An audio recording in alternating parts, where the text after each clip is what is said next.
Hello, Shailesh Prakash. Thanks for joining us. Thank you for having me. You are Chief Information Officer.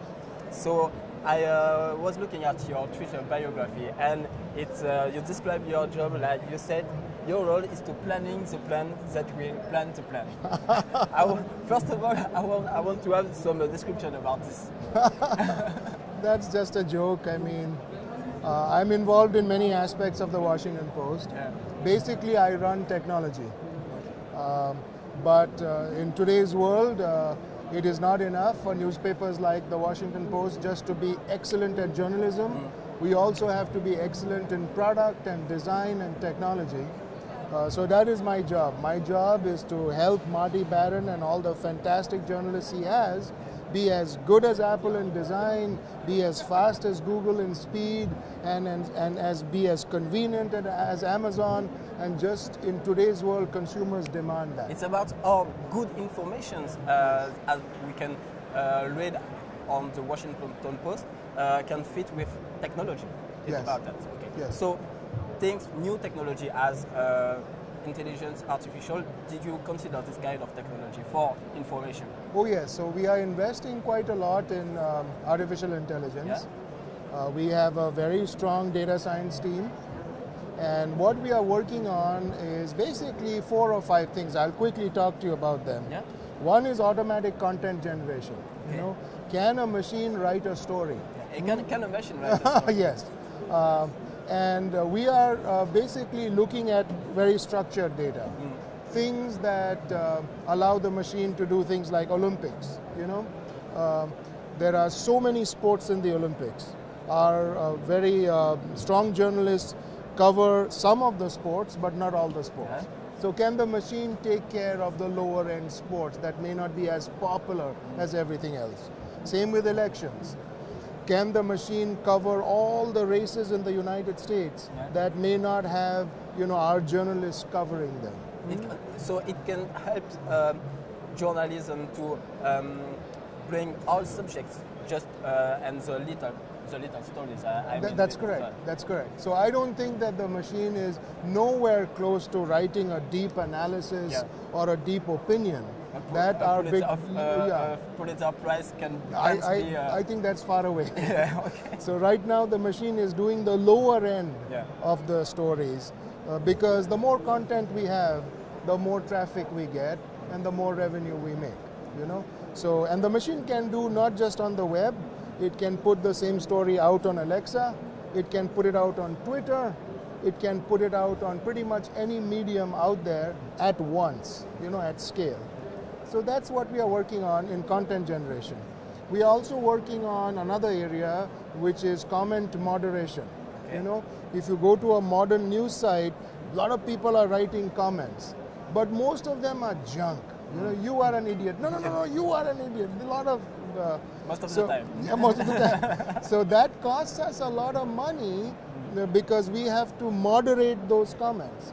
So can the machine help bring down the cost of comment moderation by obviously removing the most worst comments automatically and allowing the best comments automatically?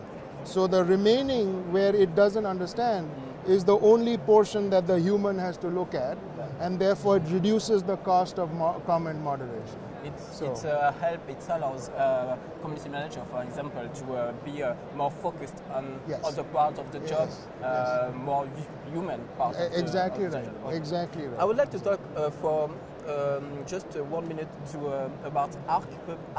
Because it's an innovation you build, and I would like to know much about that. What is Arc? It's a great innovation in Washington Post. So Arc, as the name implies, spans the arc of a publisher's needs, end to end. Okay. All the way from content creation. Your sister publication, Le Parisien, uses it. So if your newspaper was using Arc, this conversation would be put on the web using video tools from Arc. Okay. So it's end to end. It's from story creation and editing and everything, to newsroom planning, to plan when the story goes live, whether it should have video or photographs, to make it all planned properly, to the rendering of it, whether it goes on Facebook or Apple News or your own website or even on your video systems. It's going end to end, and then it has a bed of analytics to make sure that you understand how to tweak it. Okay. And then there are these advanced services like we talked about, content generation, comment moderation, that can be added on to the end-to-end system. So that is it's a whole system brings all innovation from the Washington. Yes. Okay. So since we build it on our own, we are making it available to other just publishers. Share your innovation. Yes. Okay. Yes. So my last question is about GDPR and GDPR involvement. We just heard about the fact that US publishers most of the time blocked their access to European visitors. Did the Washington Post will do the same? How can you manage GDPR for European visitors? So you can see it today. It is live. I was just trying it. From here in Paris, if you go to WashingtonPost.com, we give users from the EU 3 choices. One is you can say, I'm okay with the tracking and the reporting and the analytics, and I'm okay. So you sign that. Okay. But suppose you don't want that. We are giving a special package just for EU to say, I can become a subscriber without advertising. Okay. This is only for EU customers.